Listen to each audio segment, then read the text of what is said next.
Hi hello welcome to my YouTube channel. நாங்கள் இன்றைக்கி mini பீஸா எப்படி செய்கிறேன்னு பார்ப்போம். இதில் ஃபஸ்ட்டுக்கு மைதா இல்லாட்டி ஆட்டா மாவு எடுத்துக்கொண்டு உப்பு கொஞ்சம் போட்டு இதே மாதிரி நல்லா சலித்து எடுத்துக்கோங்க. இது கட்டி இல்லாமல் நல்லா இதே மாதிரி சலித்து எடுத்துக்கோங்க. பாருங்கள், அதுக்கு பிறகு இதுக்கு கொஞ்சமாக தண்ணி ஆட் பண்ணி ஒரு டோ மாதிரி பிசைஞ்சு எடுத்துக்கோங்க.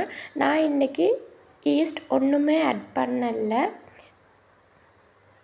பாருங்கள், இதே மாதிரி ஒரு டோ உண்டா பிசைஞ்சு எடுத்துக்கோங்க. இப்போ நாங்கள் இதுக்கு பிஸா சாஸ் செய்வோம். அதுக்கு தக்காளி அண்ட் பூண்டு, இது ஒரிகானோ, இதையும் எடுத்துக்கோங்க. எடுத்துட்டு நல்ல தக்காளி சின்ன சின்னதாக க்யூப்ஸாக கட் பண்ணி எடுத்துக்கோங்க. அதோட பூண்டையும் அதே மாதிரியே கட் பண்ணி எடுத்துக்கோங்க. இப்போ இது எல்லாத்தையுமே ஒரு பிளெண்டர் ஜாரில் போட்டு நாங்கள் இது எல்லாமே அரைச்சி எடுத்துக்கொள்வோம். ஒரு ஸ்மூத்தான ஒரு பேஸ்ட்டாக அரைச்சி எடுத்துக்கோங்க. அதுக்கு பிறகு ஒரு சட்டி ஒன்று அடுப்பில் வச்சு அதில் கொஞ்சமாக ஆயில் ஆட் பண்ணிக்கோங்க. ஆயில் ஆட் பண்ணி நாங்கள் அரைச்சி வச்சுக்கிற பேஸ்ட்டை சேர்த்துக்கொண்டு கொஞ்சமாக சால்ட் ஆட் பண்ணிக்கோங்க. ஆட் பண்ணி இது நல்லா பச்சை வாசம் போகிற அளவுக்கு பாயில் பண்ணி எடுத்துக்கோங்க. அதோடு இந்த ஒரிகானோ ஆட் பண்ணிக்கோங்க. இது டொமேட்டோ நல்லா வெந்ததுக்கு பிறவே ஒரிகானோ ஆட் பண்ணுங்கள். அப்போ தான் நல்லா ஃப்ளேவராக இருக்கும். இது முக்கியமான இன்க்ரீடியன்ட்ஸ் தான் பிஸாக்கு. இதே மாதிரி செஞ்சு எடுத்துக்கோங்க.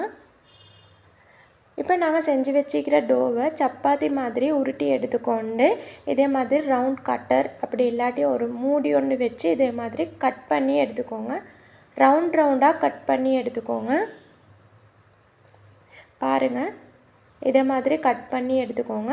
அதோட ஒரு நைஃப் இல்லாட்டி ஒரு ஃபார்க் அது எடுத்து இதே மாதிரி கொஞ்சம் கொஞ்சமாக இதே மாதிரி பண்ணி எடுத்துக்கோங்க. இது மாதிரி சின்ன சின்னதாக கீத்தி எடுத்துக்கோங்க. அதோட நாங்கள் செஞ்சு வச்சுக்கிற டொமேட்டோ பேஸ்ட் அதை இதே மாதிரி ஆட் பண்ணிக்கோங்க. இதை நல்லா ஸ்ப்ரெட் பண்ணிக்கோங்க. இப்போ நாங்கள் வெட்டி வச்சுக்கிற வெஜிடபிள்ஸ் அது எல்லாத்தையும் இதே மாதிரி ஃபில்லிங்க்கு ஆட் பண்ணிக்கோங்க. உங்களுக்கு சிக்கன் ஒன்றுமெண்டா அதை கூட ஆட் பண்ணிடும். நான் இன்றைக்கி சிக்கன் ஒன்றும் ஆட் பண்ணலை. மொசரெல்லா சீஸ் ஆட் பண்ணிக்கோங்க.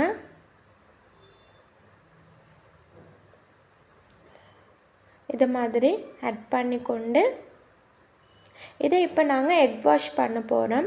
இதுக்கு எக் வாஷ் பண்ணுங்கள். அப்படி இல்லாட்டி ஆயில் சரி ஸ்ப்ரெட் பண்ணிக்கோங்க. அவனை கட்டாயமாக 200 செல்சியஸில் 10 மினிட்ஸ் ப்ரீ ஹீட் பண்ணி வச்சுக்கோங்க.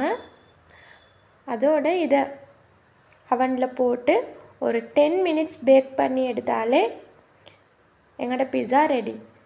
இது பிடிச்சிருந்தா நீங்களும் ஹோமில் ட்ரை பண்ணி பாருங்கள். சப்ஸ்கிரைப் பண்ணுங்கள்.